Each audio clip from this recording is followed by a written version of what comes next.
beyond it, the vast Atlantic Ocean. A ship seemed to have anchored beyond the confines of the harbour, only half visible because of the jutting headland to the south of Blackhaven.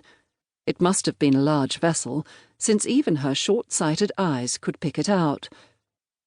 Arabella allowed herself a moment's fantasy of being alone on that ship for weeks, with just her books for company. But, of course, she could not sail a ship alone, and in any case she would probably only worry about her family, to say nothing of her complete inability to manage the basic tasks necessary to survival, such as cooking. She sighed. "Beauty, isn't she?" the old rope-mending fisherman observed, nodding toward the anchored ship. "Yes," Arabella agreed, although she knew nothing about sailing vessels of that size, and it was, in fact, more than a little hazy to her.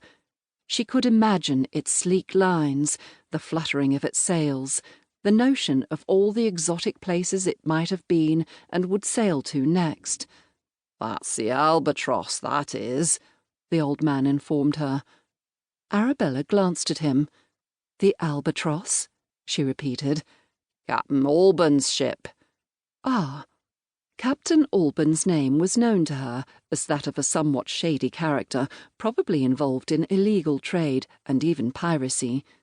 In recent months, he'd become something of a national hero due to running French blockades and even helping out in the odd naval skirmish. What would bring such a ship to Blackhaven? She wondered. Smuggling, no doubt. "Brings in prisoners sometimes," the man said, surprisingly. "Well, he did once a few weeks ago. Maybe he's got some more. Prisoners of war, I mean. But I did hear he's headed round to Whaling for repairs." Reluctantly, Arabella let go of her impossible fantasy of sailing alone in the large ship. Instead, her gaze drifted over the fishing vessels and rowing boats tied up in the harbour. She turned her head, regarding the old man with speculation. "Do you have a boat, sir?" He grinned at her and let the rope fall at his tattered boots. "Not like that, I don't." "A rowing boat, perhaps?" "I got one of them," he said, clearly disparaging the idea of someone who didn't. "Which one?" she asked with interest. He pointed out the boat bobbing directly in front of him. It was well used, with space only for 2 people, maybe 3 at a pinch, but it was neatly painted and solid-looking, and the idea wouldn't go away. Even if her aunts saw her, it would take a while to row back, if she was quick enough now. "Would you rent it to me for an hour or 2? His gaze was steady. "I would, ma'am, but I haven't got time to take you today. Tomorrow I could, if I make the right arrangements." "I wouldn't need you to take me.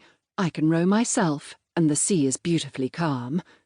His gaze skimmed over her.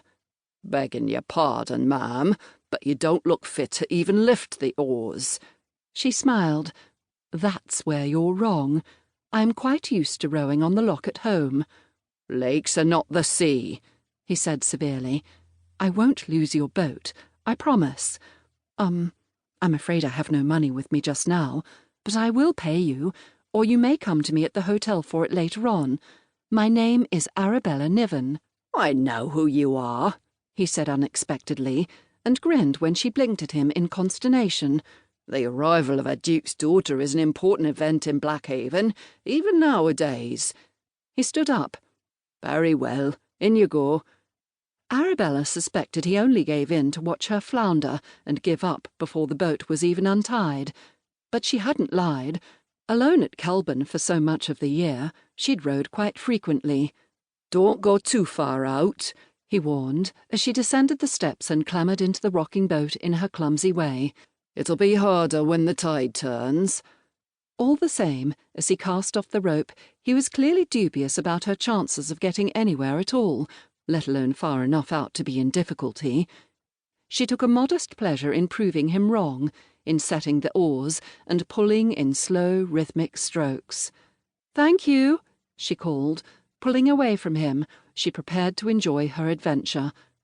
She even had hopes that no one would think to look for her at the harbour, and when she went back, she would be good, or at least submissive, up to a